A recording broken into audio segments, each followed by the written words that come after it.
All right, so it is Friday, the let's see, 23rd February, and we're out here working on the car again. All right, so we got some more parts in.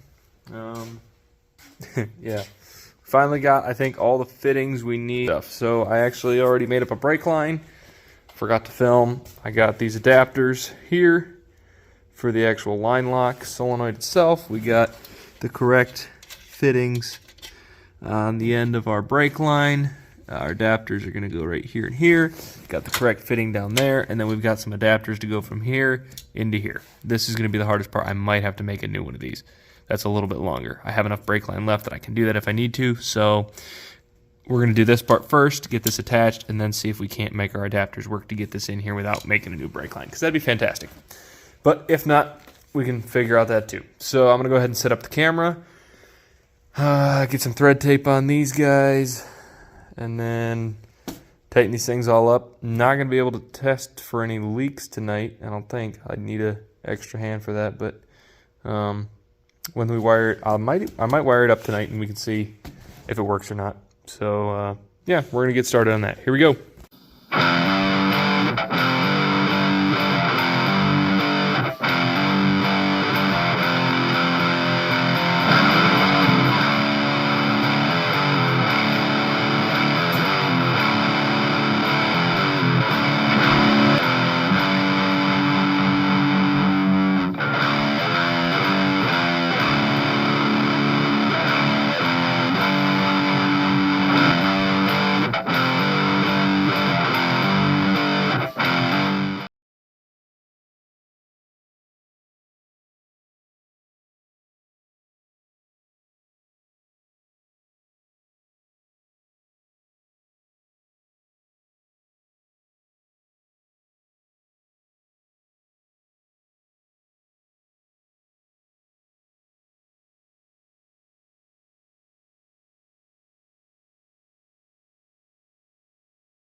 Okay, so we got this line lock in line now. It's in the rear brake line.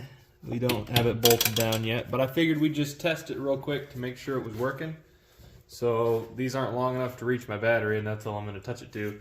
But I've got this DeWalt battery right here, and it's a 20 volt instead of a 12, but it should work to just see if the solenoid will click or anything. So here we go.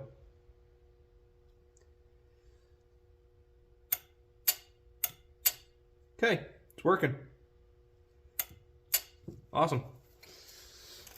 That's all I needed it for. So now we're going to go ahead and I don't know if I'll bolt that in quite yet. I may have to change it around or something. I don't know. I might.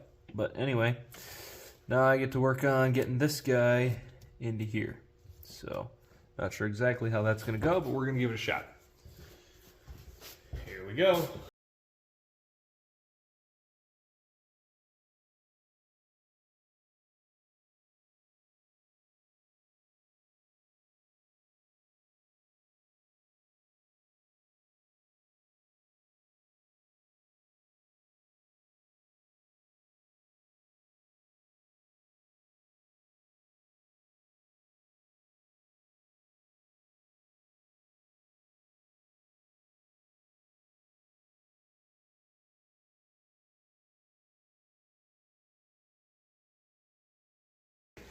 So we've got everything hooked up.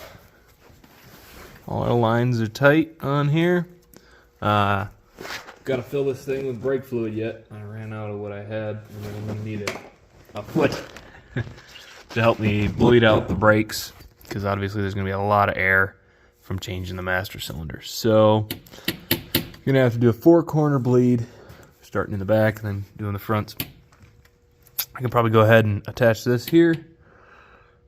But yeah, everything is plumbed. I tested the solenoid, it works. So yeah, just gotta fill it with brake fluid, bleed the brakes out, and then hold some pressure on this thing and make sure we have no leaks, because that's something you really don't want to have. I'd rather be slow and be able to stop than be fast and not be able to stop. That sucks. So being able to stop is top priority. Very, very important. So we got to make sure we don't have any leaks in the brake lines. So I'll do that tomorrow. But that's that part of the install for tonight. We got a couple other things I think I can work on. I got a catch can.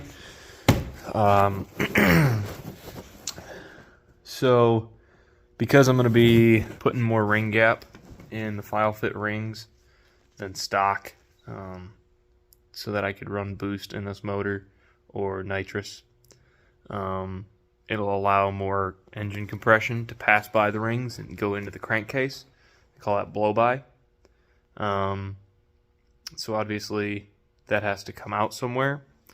And I haven't done a lot of reading up on it, but I believe you can hook up some kind of a vacuum pump to help suck that air out, or you just vent it. But on the valve covers, which do crankcase ventilation, I've got the one breather on the one side, and then on the other side I've got my PCV valve. So the PCV valve is positive crank ventilation, I believe is what that stands for. So that means when there's extra pressure in your crankcase, it can get it out. And so that hooks into the back of the carburetor and has a manifold vacuum to it, so it sucks through the valve extra air. But with increased blow-by, you can get oil that comes up through the PCV valve. So we got the catch can to install in line between the PCV valve and the carburetor, so that we don't get any oil into the carburetor and thus burn oil without actually having a oil leak into the cylinder head, or from into the cylinders, pardon me, because it'd just be sucking oil through the PCV system. So we don't want to have that. So we're gonna put this catch can on. I don't think I can mount that yet, because I kind of in here to kind of know where everything needs to go first, because this is a pretty crowded engine bay. I haven't done a lot of gutting on it, so, but I have that, and I can do some assembly to it, whatever, get a general idea of where it's going to need to be. I've got like all my gaskets for my motor now, so I just gotta keep waiting on the motor.